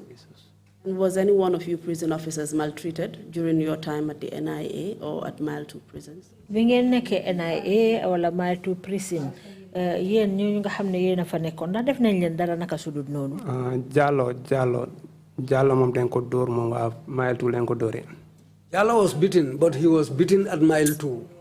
Do you know who beat him at Mile 2? Xam nga kana ko dóor Mile 2? Lu ñu wax mooy SOS office lañ ko dugal foofu la ko SOS daan dóoree. Well, what we had was that he was taken into the SOS office and that's where the SOs were beating him. And who are the people at the SO's office? Ñan ñooy nit ñi nga xam ne ñoo nekk ci office SO bi? SOS office Chief Tamba moo ko dem jiite. SPO Tamba. The SO's office was led by Chief Tamba, SO Tamba. That Malang Tamba? Malang Tamba. Yes, Malang Tamba. Was he the Malang Tamba that testified before the TRRC? Ndax mooy Malang Tamba mi ñëwoon fi joxe seedeem TRRC? Waaw moom la. Yes, he was the one. He's the one. Who else was there? Ak private Alaji Makalo. And private Alaji Makalo. And do you know if he was also mentioned here at the TRRC? Xam nga da tudda nañ ko fi TRRC. Waaw man tey dégg naa turam. Yes, I've heard his name also. In relation to what? Moom lu tax ñu tudda ko fi? Mbiri tocco. It was to do with torturing. And this was consistent with what you've just told us now about Jallo.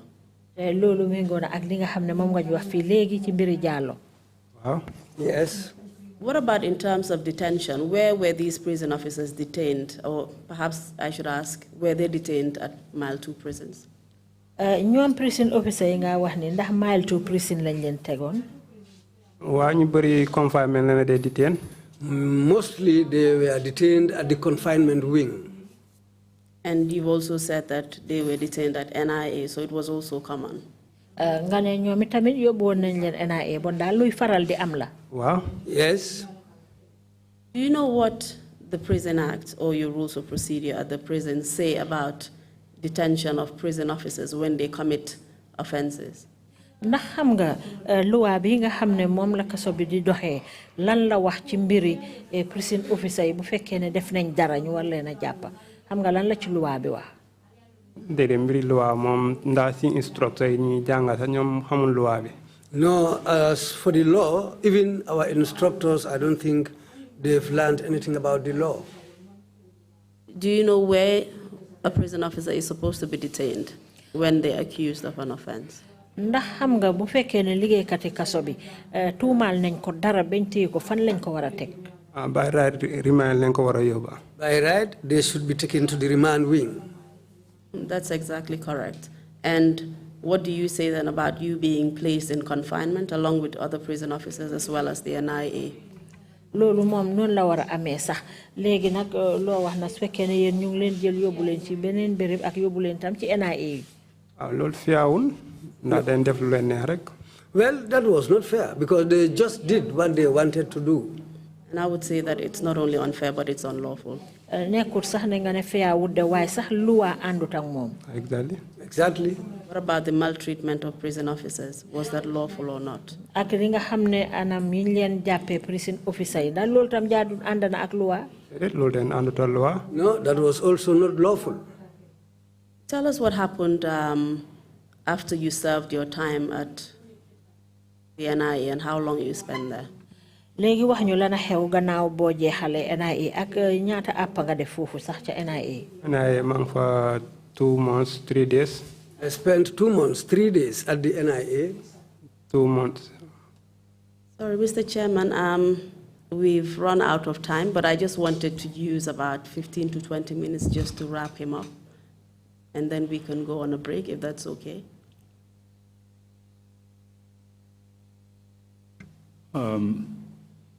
We weren't at the morning meeting. We had we discussed this particular moment. 10, 15 minutes, would 10 minutes do to wrap up? Or if it is not going to be there, we take our 30-minute break and then come back. I'll take 15 minutes, if that's okay. Yeah, please go on. Thank you very much. Much obliged. Please continue.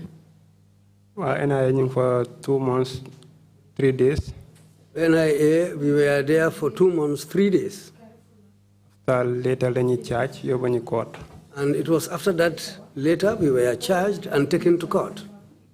And after you started going to court, where were you detained?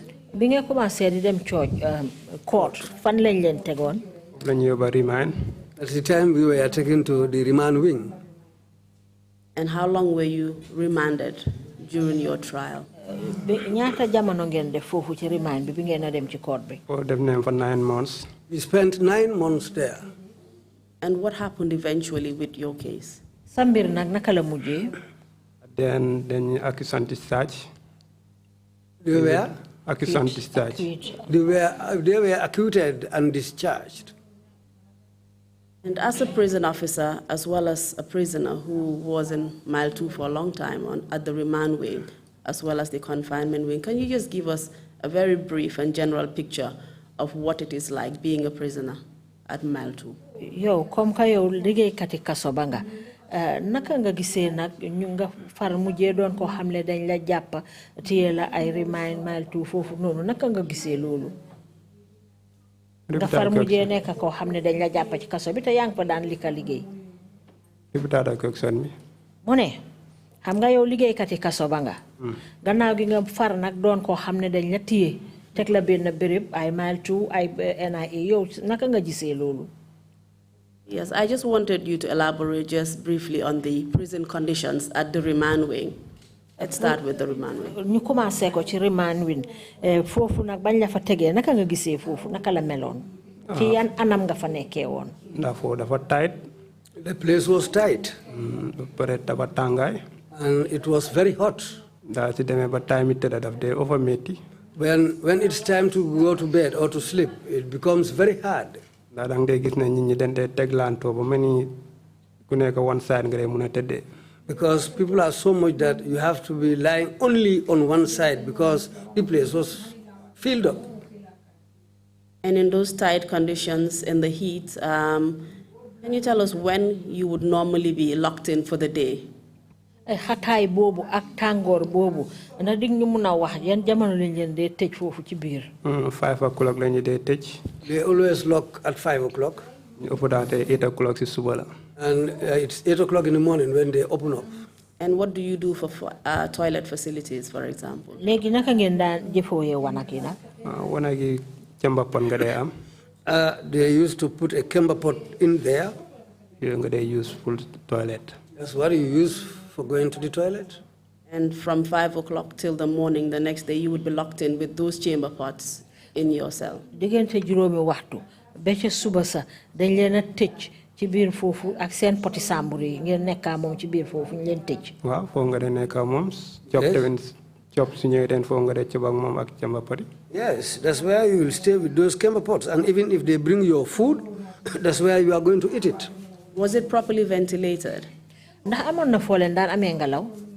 foofu li fi ni ndaw ñoo fa nekka planteer yi ndaw yoo xam ne dafa sëri ci kaw. They have very small windows there, which were also located high up on the wall.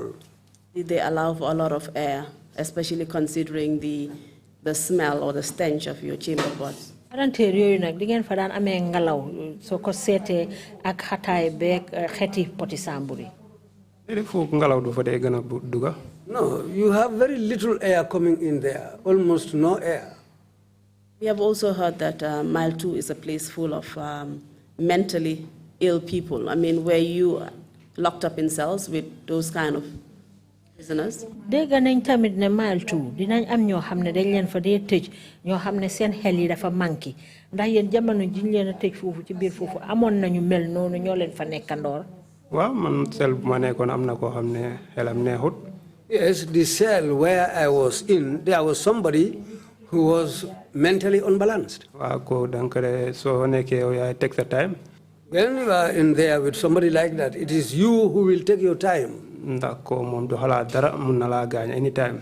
Because that person doesn't think anything rational. He can even wound you at any time.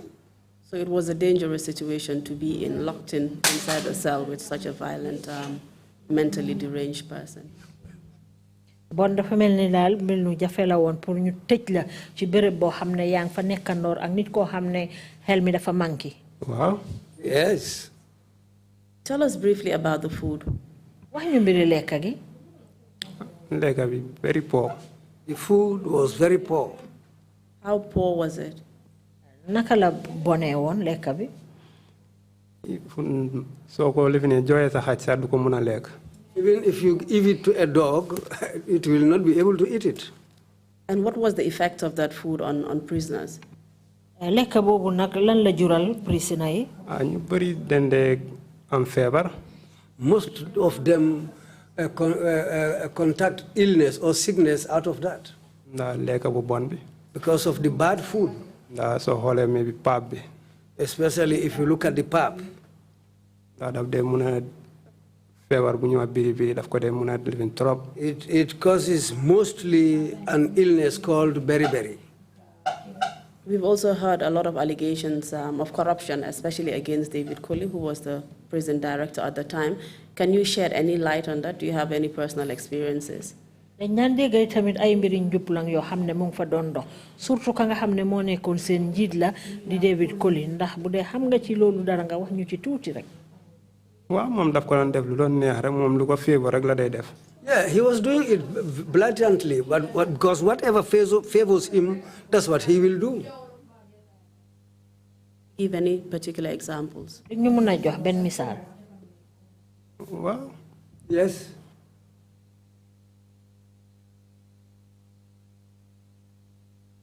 Please carry on. You know, you've told us the issue about his garden. I mean, that's clearly an issue of corruption. I mean, do you have any other examples? I mean, we've heard about prison officers stealing food, for example. Waaw am na yu bari yu ñu fa dégg ci ay mbiram wax nga ñu fi mbiri tool boobu noonu am na yeneen yu ñu dégg ci dundu yi nga xam ne dañ ko fa daan sàcc ak yu mel noonu daal. yenn saa si rey nag ni si waañ bi. Sometimes when a bull is or a cow is slaughtered at the kitchen, and they will also take out his share and so that this belong and say that this belongs to David Colley. Yes. What about his womanizing ways? We've heard about that too. Do you know anything about that? Naka mbiri bugga jigéenam nag boobu tamit dégg nañ ko. dem na ba ci officer yi liggéey foofu sax soo taxawee rek beneen xam ne officer la nekk foofu di liggéey sax jigéen la sax addeen su la gisee mën na laa caaj oo mu detain la. Sometimes it came to a point, if you stand with a prison officer, a female prison officer, if he happens to see you, if you don't mind, he will charge you. Can you give us any other examples of this kind of behavior? Jëfinam nag ndax amuloo beneen misaal boo ñu ci mën a joxaat. ndax am na benn koo xam ne ñoo train together. There was one who, you know, we did our training together. Roxilin. Koo xam ne dafa seeg beneen prison officer. Somebody who also was married to another prison officer. At the end of leen dismiss. At the end, he decided to dismiss both of them. And a little guy get married. Saying that why did they get married? Was it against the prison rules for prison officers to get married? Ndax ñaari liggéeykat yu liggéey ci kaso bi ñoom ñaar ñu sëy ndax seen loi prison bi daf ko bañ. Déedéet loolu bañu ko fooguma ko de I think so. No, I don't think that's against the laws of the prison. What are you trying to say? Was it because he had something to do with that lady? Bon dafa mel li ñu bëgg a wax mooy dafa am benn affaire bu mu am ak ndaw soosu ñu takka. No loolu nag leerul ma nag. No, that's not clear to me. Very well. Just tell us the general impact of what has happened to you so far, being a prison officer and under the circumstances in which you were detained. Léegi wax ñu nag li nga xam ne moo la dal nii lan la jural comme que yow yaa ngi doon liggéey ci kaso bi nga mujjee gis sa bopp nag ne jàpp nañ la téye teg la benn place. Sorry, there was a matter of interpretation that was missed out because he mentioned a prison officer who had been charged and also detained because he was seen talking to another female prison officer. So I think that was missed out in the interpretation. We just wanted to bring it out. Well, he said even if he sees an officer talking or standing with a prison officer, a female prison officer, you will be charged. He said that, and I interpreted it. Yeah. And also detained, I believe. Yeah, what did you say? Let's ask the witness again. Dismiss mooy gën a yomb daal. Or transfer. He will either dismiss you, which is easier, or you are transferred to Makati. Was that seen as a form of punishment? Yes. Please continue and tell us the impact.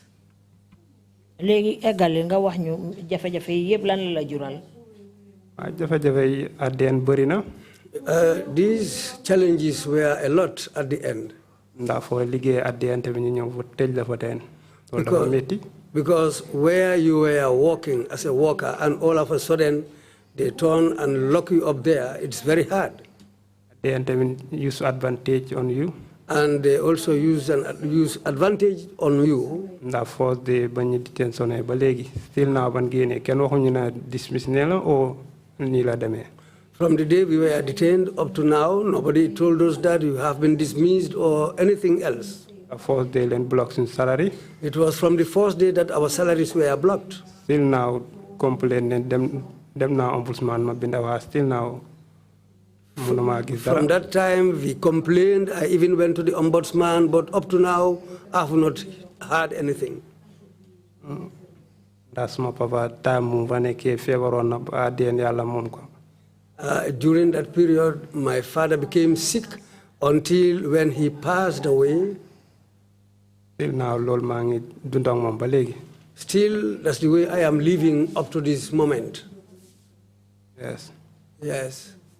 And you mentioned earlier that you received no appointment letter. Did you receive a dismissal letter? Binga commencé waxon nga ne bañ la jël liggéey de bindaluñ la ben lettre pour won la ne la jël nañ la ndax biñ la bayyi nak binda nañ ben lettre ne dakh nañ la Dédé ba ma daaten jox nu ben lettre. No, from that day, I was not given any letter. So there is no record of your employment, nor is there a record of your dismissal. Bon mu ngi melni amut fenn fuñ binda ne jël nañ la amut fenn fuñ binda ne dakh nañ la. Yeah. Yeah.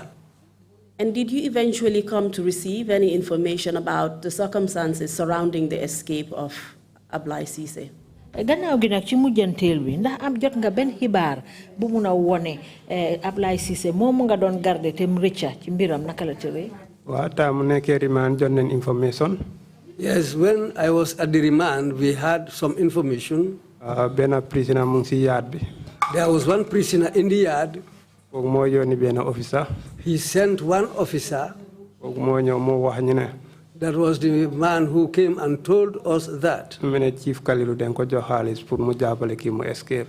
Saying that Chief Kalilu was bribed to help this prisoner to escape. Wa ko wax nañu ko. Yes, that somebody told us that information. And what is the source of your information? xibaar bi mom foko jëlé One prisoner ko xamna ci yaad bi la nekkon wa dafa yoni one officer mu ñew wax mako ci remain. There was one prisoner who was in the yard. It was that prisoner who sent another prison officer to come and inform us that Kalilu was bribed to help the prisoner to escape. You have also told us that you want the name of the prison officer to remain confidential. Is that correct? te wax nga ñu nak ne ki la jox xibaar bobu dal bëggulo siiwal turam. Yes. We've prepared a protected information sheet and the name of that officer is on there. Can you confirm that that is the name of the officer who gave you the information? Amna kayit buñ la jox nonu bind nañ ci tur ndax mën nga ñoo wéralal ne koku la dal té ko ci secret. Wa ki la. Yes, this is the person. All right. Thank you very much. That's all we have for you today, Mr. Njie. Mr. Chairman, I hand over the witness to you. Jërëjëf Mr. Njie suma laccé nak fofu la ema yow. Légui ma jébal kàddu gi chairman bi. Thank you, Council, and thank you, Mr. Ebrima Njie, for your testimony. Commissioners, if you have any questions to ask, please indicate. Bishop, you have the floor, please. Thank you, Chairman. Jërëjëf chairman Bishop mo la laaj ci. Mr. Ebrima Njie. Ebrima Njie. The way you were observing to the prison system is rather funny. Anam li nga xamne mom lañ la jëlé liggéey ci prison bi dafa xawa doy war. You were not given a letter of employment. Joxuñ la ben lettre pour won la ne jël nañ la liggéey. Rather, you were given a verbal appointment. Mo ngi melni dal ci kàddu rek lañ la waxé ne jël nañ la pour nga ñëw liggéey ci. Now, when you were sent to work at the farm in Lamine, Légui bañ la ébalé na pour nga dem liggéey ca tool boba ca Lamine. how do you go to work? Do you put on your the prison uniform, or how do you actually go to work in that farm? Naka nga daan liggéeyee jee ca tool ba dang daal sol sa uniforme yi prison bi liggéeykat yi prison bi wala lan nga daan sol. No civilian dress nga sol nga démé. We used to wear civilian dress and go to work. Ndax bo so agé da ngay liggéey. Because when you reach the farm, you have to work. Okay, right. Thank you. Jërëjëf.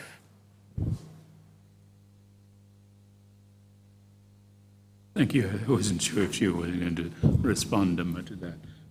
Deputy Chair, you have the floor, please. Thank you, Chair. Thank you, Mr. Njie. Jërëjëf Chair, jërëjëf Mr. Njie. This is a follow-up to Bishop's question. Man nag li dama ko toftal rek ci laajte Bishop bi. Did prisoners work on the farm, saying it was called prison farm? Ndax ñi nga xam ne ñooy prisoner yi dañ daan liggéey ca tool booba comme que dañ ko ooyee ne tooli prison bi la. Foofu officer yi foo nekk ñoo fay liggéey. That place, it is the officers who will go and work on the farm. yaa de ji yaa ko de bay. Because it is the officers who will do the sowing and the cultivation and the harvesting. So you did not ask any questions about it being a prison farm, even though you did not see prisoners there, just so-called officers who were working on the farm. Léegi yow laajtewuloo lan moo tax prisoner yi ñoom du ñoo dem di liggéey ci tool boobu comme que tooli prison lañ ko ooyee lu dul rek yéen ñi nga xam ne yéen liggéeykat yéen yéenay dem di liggéey ci tool boobu. Ah man lu ma fekk cinéma laa fa fekk. Well, what I found there is that I found a senior man there. Ñun dem fa ici ñun private leen as a junior officer. Because we were taken there as private junior officers.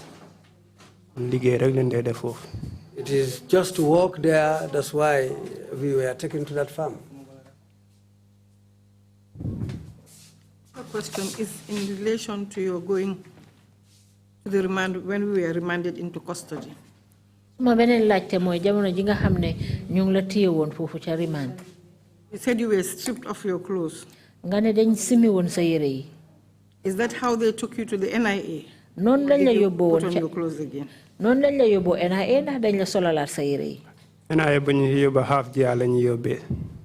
half jia sa uniforme bi nga dee yóbba ak sa baaniyal bi. Well, when we went to the NIA, we go there with half jia, your trouser, your banyard, and your shirt. Thank you, Commissioner Carr. You have the floor, please. Thank you, Chairman. Thank you for your testimony. I have a couple of questions that I want to ask. The first is in relation to Chief Kalilu.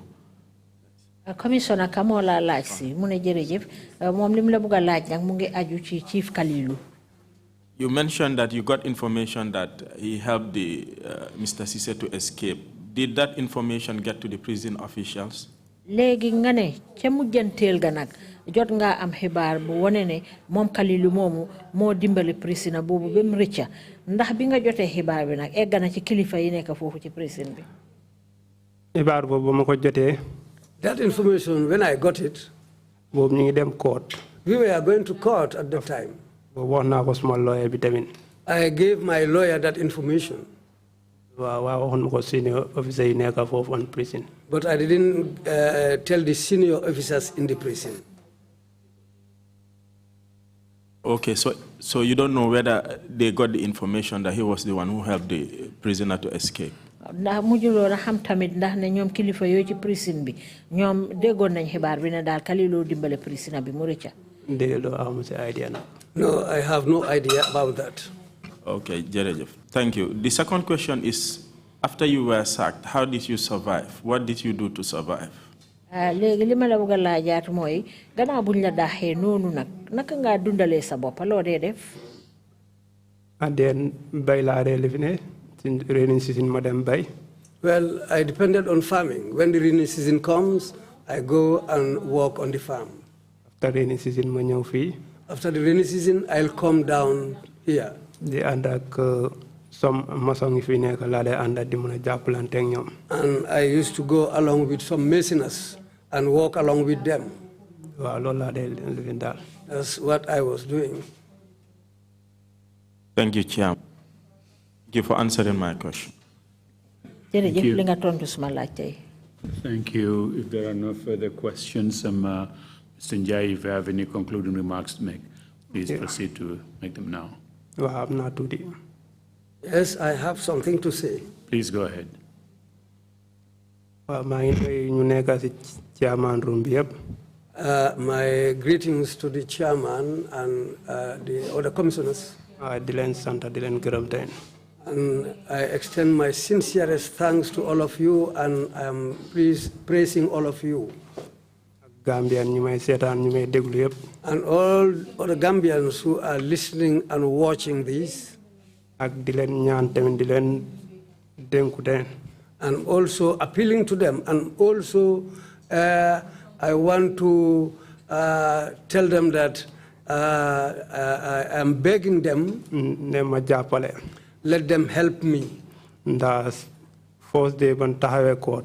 Because the first day when I stood at the court, the lawyer who stood for us, still now munun ka fay. Up to date, we cannot pay him. Still now ñu ko amé xaliss bo xamné mënun ka fay. Up to date, we owe him the money we supposed to pay him. Légui lu may appel ci Gambia bi moy ku nekk fi wala ku nekk outside.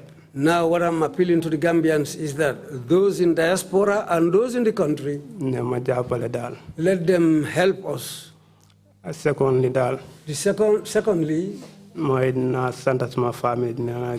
I want to thank my family.